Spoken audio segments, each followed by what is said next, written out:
नित्यं ध्यायन्ति योगिनः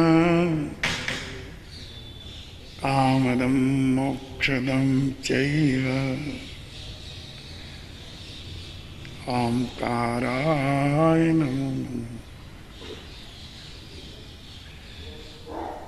अज्ञानतिमिरान्धानां ज्ञानाञ्जनशलाकया नेत्रैरुन्मीलितं येन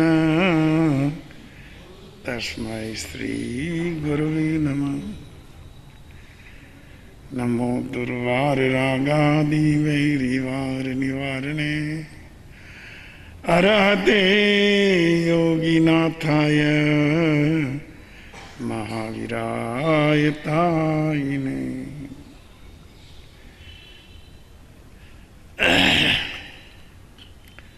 प्रिय श्रोताजनों,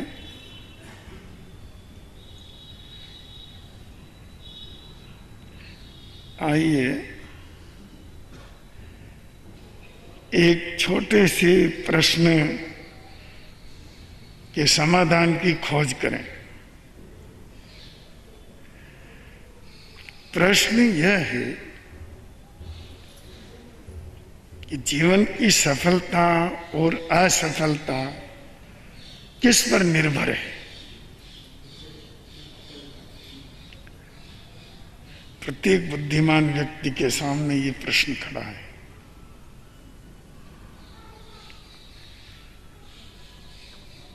परमात्मा भगवान महावीर प्रभु ने ठीक ही कहा कि अनेक चित्ताहु मानवा।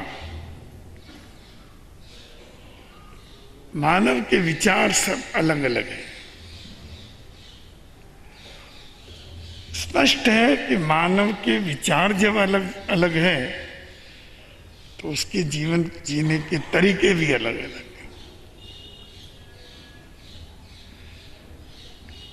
कई व्यक्ति मानते हैं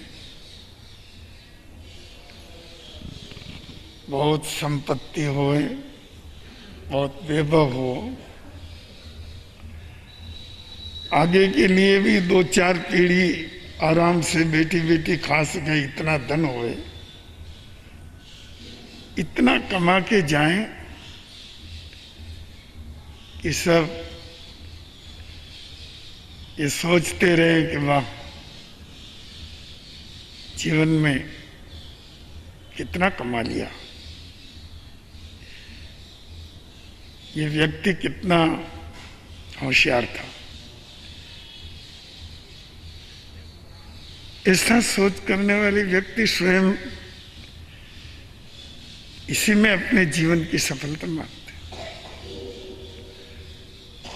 और कई बुद्धिमान ये भी सोचते हैं अपने जीवन में बहुत ज्ञान हो, अनेक शास्त्रों का ज्ञान हो, विविध प्रकार की विद्याओं का ज्ञान हो,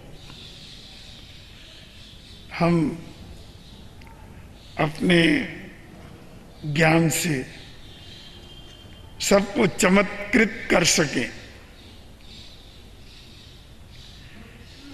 तो ये जीवन कुछ सार्थक हुआ। कुछ व्यक्तियों का ये भी भाव रहता है कि हम किसी तरह बहुत ऊंचे पद पर चले जाएं, समझ लो कि जीवन सफल हो गया। इस तरह अपने जीवन की सफलता और असफलता के लिए अनेक तरह के विचार हैं। आपके अपने विचार भी होंगे, पर मैं उनको व्यक्त नहीं कर सकता क्योंकि वो विचार आपके हैं।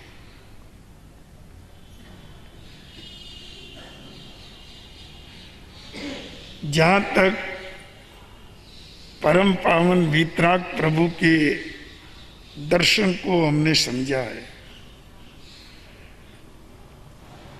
भगवान महावीर के चिंतन की गहराई में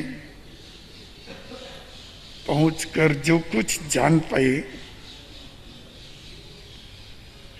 और लोक जीवन के अंदर सभी को देखते हुए, उनकी स्टडी करते हुए जो कुछ समझ में आ गया, ध्यान में आया, तो एक बात यह आपके समक्ष कह सकता हूं कि व्यक्ति के जीवन की सफलता और असफलता उसकी जीवन शैली में निहित है।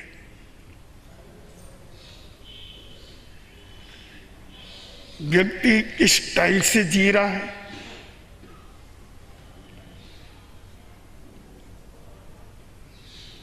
यह बहुत मुख्य बात है। ज्ञानियों के जीवन की स्टाइल, सत्पुरुषों के जीवन की स्टाइल,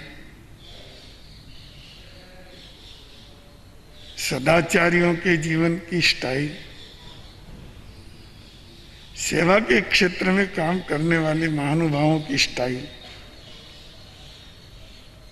और दुराचार, दुर्गुण, बुराइयां और अधर्म की तरह अधर्म का सहारा लेकर के जीने वाले, उनकी भी अपनी स्टाइल है। तो धर्म क्या कहता है?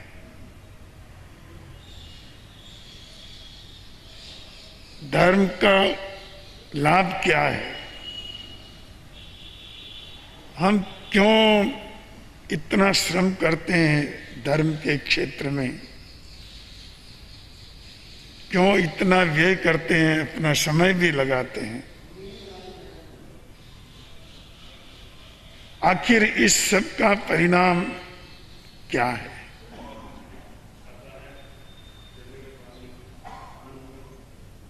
इस सब का परिणाम है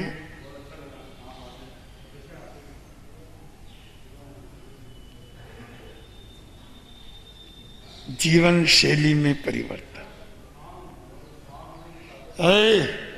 इधर बात मत करो। धर्म जीवन शैली का निर्माण करता है, हमें जीने का तरीका सिखाता है कि हम सद्गुणात्मक दृष्टि लेकर के जिए, धन प्रदान दृष्टि लेकर के जिए, पद प्रदान दृष्टि लेकर के जिए, अहंकार प्रधान जीवन दृष्टि लेकर के जिए, वैभव और परिग्रह की दृष्टि लेकर के जिए, या परमार्थ की दृष्टि लेकर के जिए। अपनी चेतना की प्रतिभाओं का प्राकट्य करते हुए जिए। इसका निर्णय हम धर्म के प्रकाश में ही कर सकते हैं, क्योंकि वो ये ज्ञान देता है कि अच्छा क्या है, बुरा क्या है, उत्तम क्या और अधम क्या है। धर्म के द्वारा ये स्मृति तो, ये जानकारी तो हो जाती है कि धर्म क्या और पाप है, पुण्य क्या और पाप क्या है, शुभ क्या और अशुभ क्या है, बंधन क्या और मुक्ति क्या है, सुख क्या दुख क्या है। ये सब ज्ञान धर्म की शरण में आने के बाद क्रमशः धीरे धीरे होने लगता है। पर इनमें से भी हम किसे ग्रहण करें, इसके लिए परमात्मा भगवान महावीर प्रभु ने एक छोटा सा सूत्र दिया, छोटा सा, जम सेयम तम समायरे। उन्होंने कहा जो तुम्हारे लिए श्रेष्ठ है, कल्याणकारी है और तुम्हारे लिए मंगलमय है, उज्जवल भविष्य का निर्माण करने वाला है, वही मार्ग उत्तम है, उसी शैली से जियो। सम्यक दृष्टि की जीवन शैली है ये कि हजारों कांटों में भी गुलाब का फूल खिला हो तो वो उसको प्रशंसा की नजर से देखेगा, कांटों की तरफ नहीं देखता।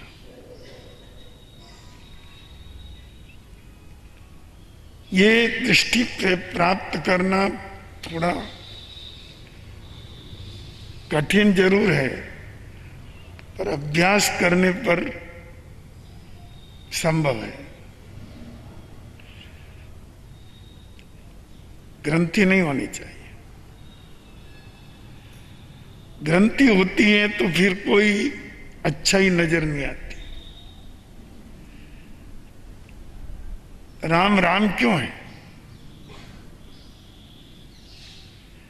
जन्म तो सबने ही लिया। माता पिता की आज्ञा का पालन करना तो एक नैतिकता है, पुत्र का कर्तव्य है, उन्होंने भी किया। आज भी कई पुत्र कर ही रहे हैं। अपनी पत्नी खो जाए तो ढूंढने के लिए सारे प्रयत्नशील रहते हैं।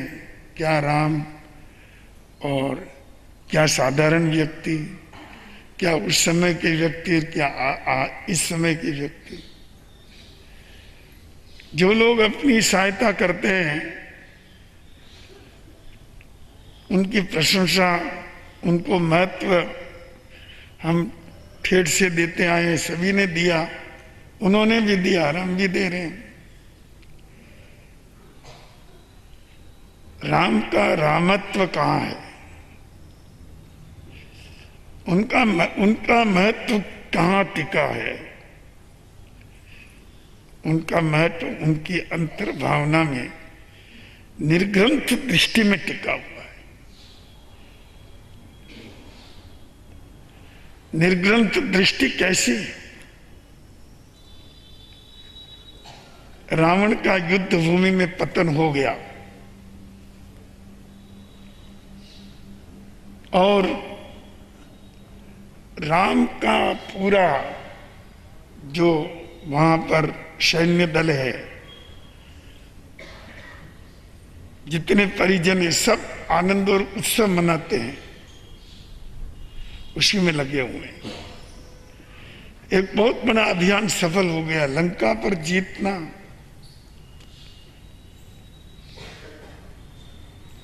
किसी व्यक्ति के लिए सोचना भी मुश्किल था। वह कार्य संपन्न हो गया। रावण का पतन हो गया, सेना छिन्न भिन्न हो गई, राम की विजय हो गई।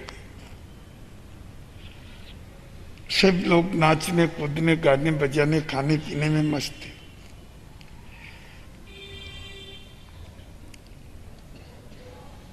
राम ने लक्ष्मण को कहा, इधर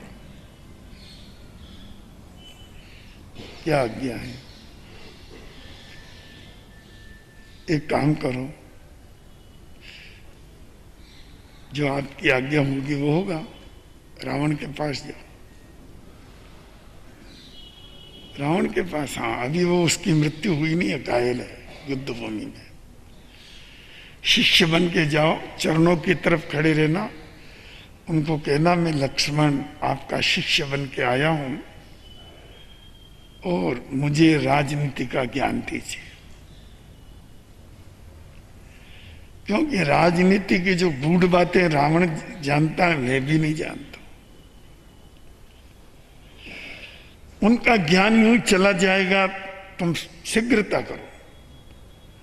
जिस व्यक्ति पर हजारों बाण वर्षाए हैं,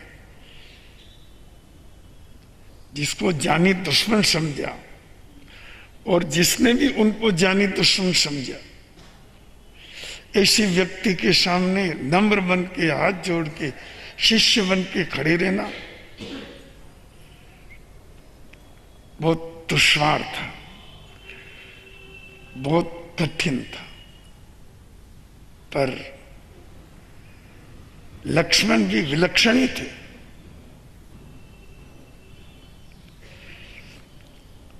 चाहे मन को अच्छा लगा न लगा,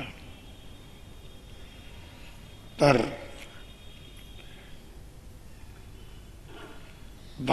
भ्रातृआज्ञा, ज्येष्ठ भ्रातृआज्ञा, बड़े भाई की आज्ञा, वो बहुत महत्व रखती। नमन करके चले, रावण के पास पहुंचे, नमन किया, शिष्य बन करके खड़े रहे, अपनी बात कही। रावण ने कहा तुमको राम नहीं भेजा होगा। जी मैं जानता हूं, सचमुच राम महान है और राजनीतिक गूढ़ रहस्य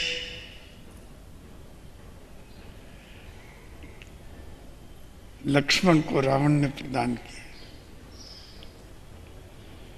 और रावण का देहावसान हो गया। कहने का अर्थ मेरा यह था कि ऐसी कौन सी बात थी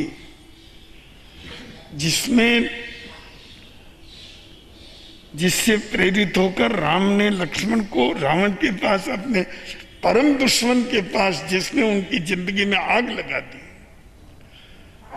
और उनकी जिंदगी को कष्टों से भर दिया, दुखों की भट्टी में झोंक दिया, ऐसे परम शत्रु के पास में भी राम अपने भाई को भेज सकते हैं। आज दो भाइयों के बीच में झगड़ा हो और कोई तीसरा व्यक्ति भाई के विषय में कुछ पूछे, बड़े भाई के विषय में या छोटे भाई के विषय में, कि आखिर उनका ये क्या है क्या नहीं है, तो भाई क्या कहेगा? जाओ उससे पूछो।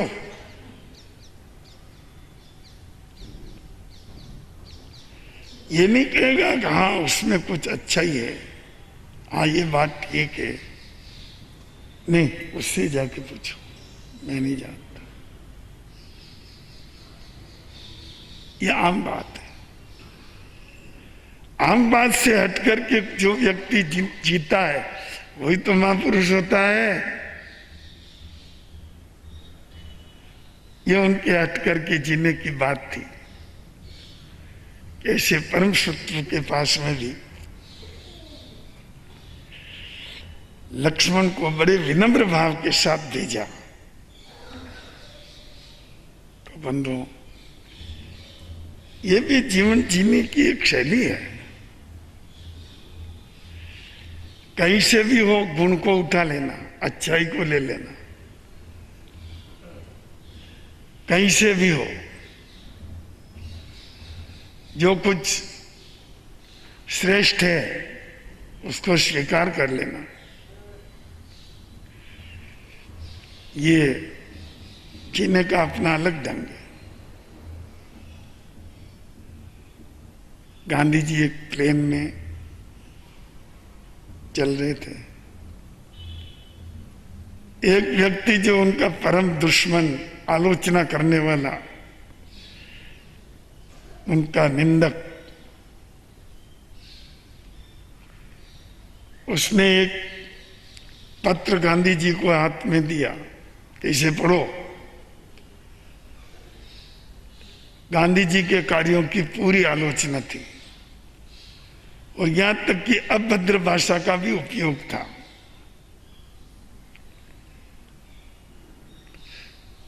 गांधी जी ने पढ़ लिया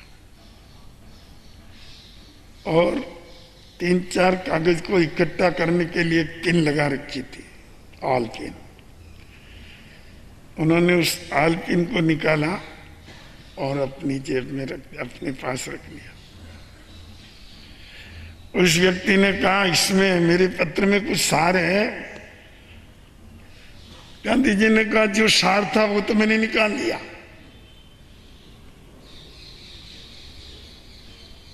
जो बाकी था उसको फाड़ के फेंक दिया। जो सार था वो मैंने निकाल लिया। निकाल क्या? ऑल की काम आएगी। तो बंधुओं, सचमुच जो असल में धर्म को जीता है उसके जीवन की शैली कुछ अलग होती है। सोचने, व्यवहार करने, बोलने, खाने पीने, सब ढंग कुछ इतने साफ सुथरे होते हैं। सारी विधियां उनकी ऐसी क्लीन होती है कि उनमें कोई कचरा नहीं, कोई दाग नहीं, कोई धब्बा नहीं। खाएंगे तो बहुत सजगता पूर्वक उचित खाएंगे और थोड़ा खाएंगे, चबा के खाएंगे।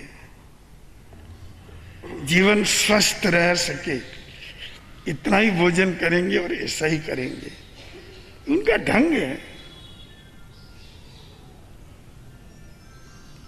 आमतौर व्यक्ति गया, खाने के लिए बैठा, जैसे बाटे पर गाय भैंस जाती है ना, डाला मुंह, क्या मुंह में आ गया, क्या नहीं आया, क्या खा रहे हैं, क्या नहीं खा रहे हैं, इस तरह पशु की तरह चर जाते हैं। ये एक अलग ढंग है जो पशुता से जुड़ता है। एक वो ढंग है जो बहुत विवेक से खाना खाता है। चलना, ऊंट की तरह ऊपर मुंह करके लंबे लंबे डग करके चल रहे हैं, गप्पे लगाते हुए, बातें करते हुए, दौड़ते हुए चल रहे हैं। नीचे कोई जीव आ रहा है पाँव में, उसकी कोई चिंता नहीं है, उसकी तरफ ध्यान नहीं। कई बार तो आपकी चप्पल और बूट के नीचे मेंढक तक आ जाते हैं, खत्म हो जाते हैं। पर कुछ ऐसे सजग मानव होते हैं जो बहुत समझ करके चलते हैं, विवेक से चलते हैं, नीचे देख करके चलते हैं।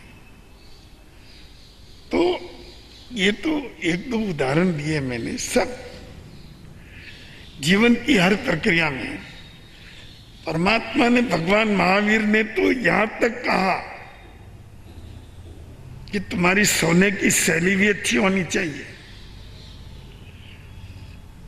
आज तक किसी व्यक्ति ने, किसी महापुरुष ने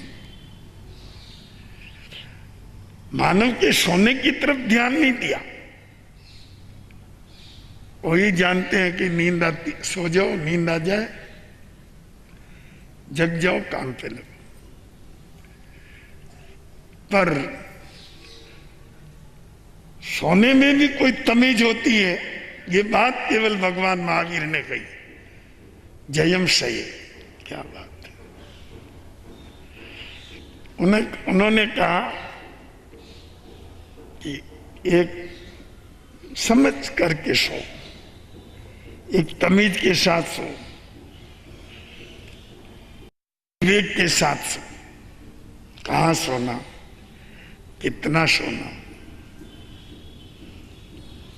ये सब जीवन विज्ञान से जुड़ी हुई बातें हैं।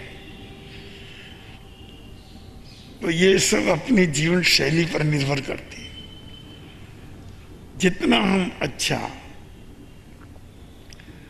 और सरल और सजगता पूर्वक जीते हैं, उतनी अपने जीवन की सार्थकता है, सफलता है। अपन ने शुरू में बात की थी कि एक प्रश्न पर चिंतन कर लें कि जीवन की सफलता असफलता किस पर निर्भर है।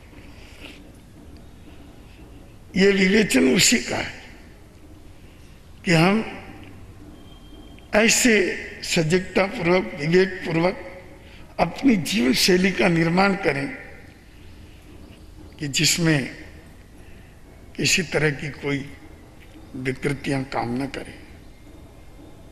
और जब कभी काम में विकृति आ गई, अपनी जीवन शैली बिगड़ जाती है और उसमें कांटे पैदा हो जाते हैं फूल के स्थान पर। जब कभी वाणी में, खान पान में, रहन सहन में मूर्खता, बेपरवाही, क्रोध, ईर्ष्या, द्वेष यहां आ जाते हैं, सब गड़बड़ हो जाता है। जीवन जीने का ढंग बिगड़ जाता है। आज लोग कहते हैं कि हम आत्म शांति में नहीं है, हमको चैन नहीं है। सच है, चैन केवल गले में पहनने की रह गई, दिमाग में चैन नहीं है। सच है। क्यों? कि उनकी जीवन जीने की शैली ठीक नहीं है। उन्होंने स्वयं ही अपने आसपास इतना जंजाल खड़ा कर दिया, इतनी चिंताएं खड़ी कर दी, इतने उलझने पैदा कर दी, वो उनको नींद नहीं आने देती है। वो आराम से कहीं बैठ भी नहीं सकते, सो भी नहीं सकते, काम भी नहीं कर सकते, स्वाध्याय नहीं कर सकते, सामायिक नहीं कर सकते, धर्म क्रिया नहीं कर सकते, कहीं सेवा नहीं कर सकते। क्या करें? एक मकड़ी जाल बुनती है और कभी कभी वही उलझ करके मर जाती है। ऐसी हालत आज के मानव ने कर रखी है। उलझो मत, एक काम करो और वही पवित्रता के साथ करो। जब महाभारत का युद्ध चल रहा था, 70वें दिन की बात है, कर्ण और अर्जुन आमने सामने थे, कांटे की लड़ाई थी। पूरे महाभारत के युद्ध में पहली बार कर्ण के सामने अर्जुन को ला करके श्री कृष्ण महाराज ने खड़ा किया। इसके पहले उन्होंने कभी अर्जुन को कर्ण के सामने नहीं लाए। उस समय कर्ण सेनापति था कौरवों का और इधर अर्जुन थे।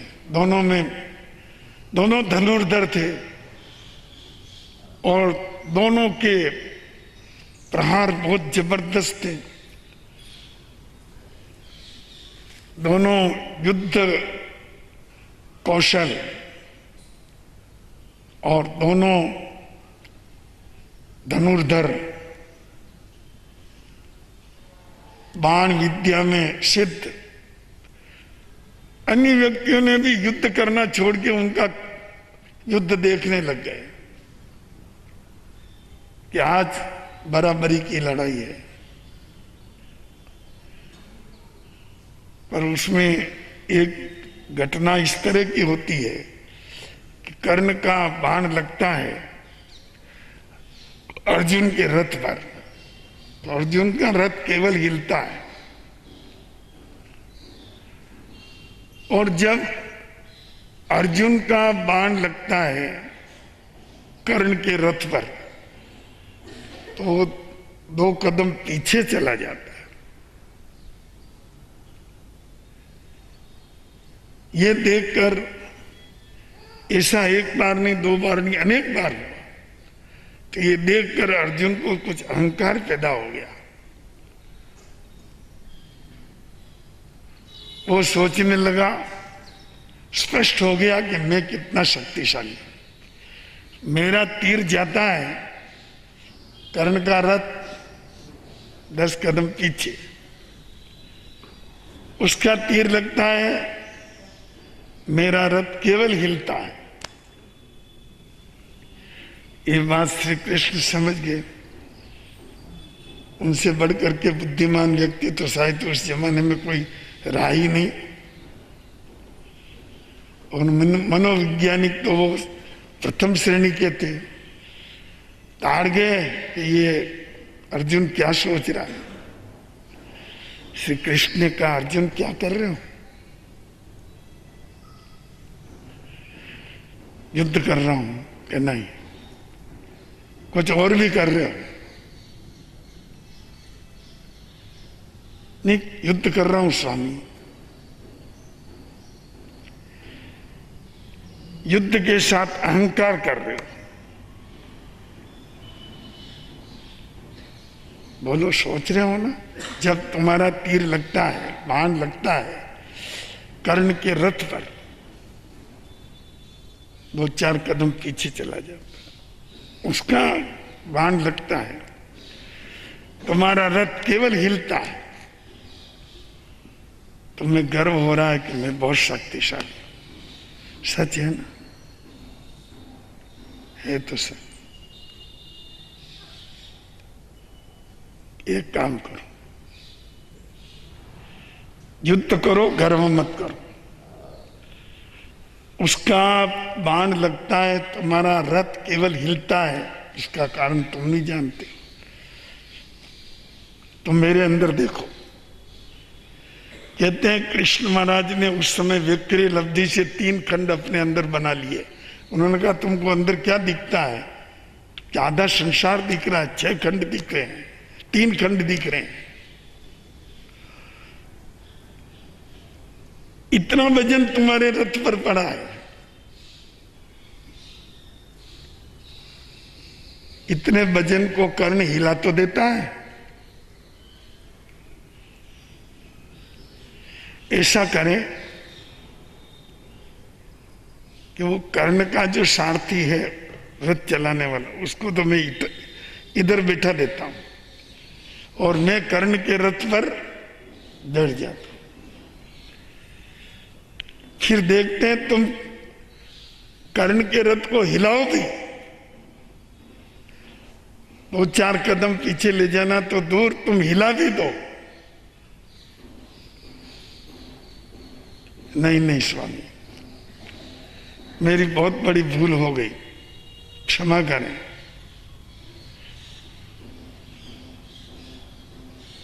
श्री कृष्ण ने कहा, एक काम करो, जो कर रहे हो वो करो, उसमें गंदगी क्यों मिला देते हो?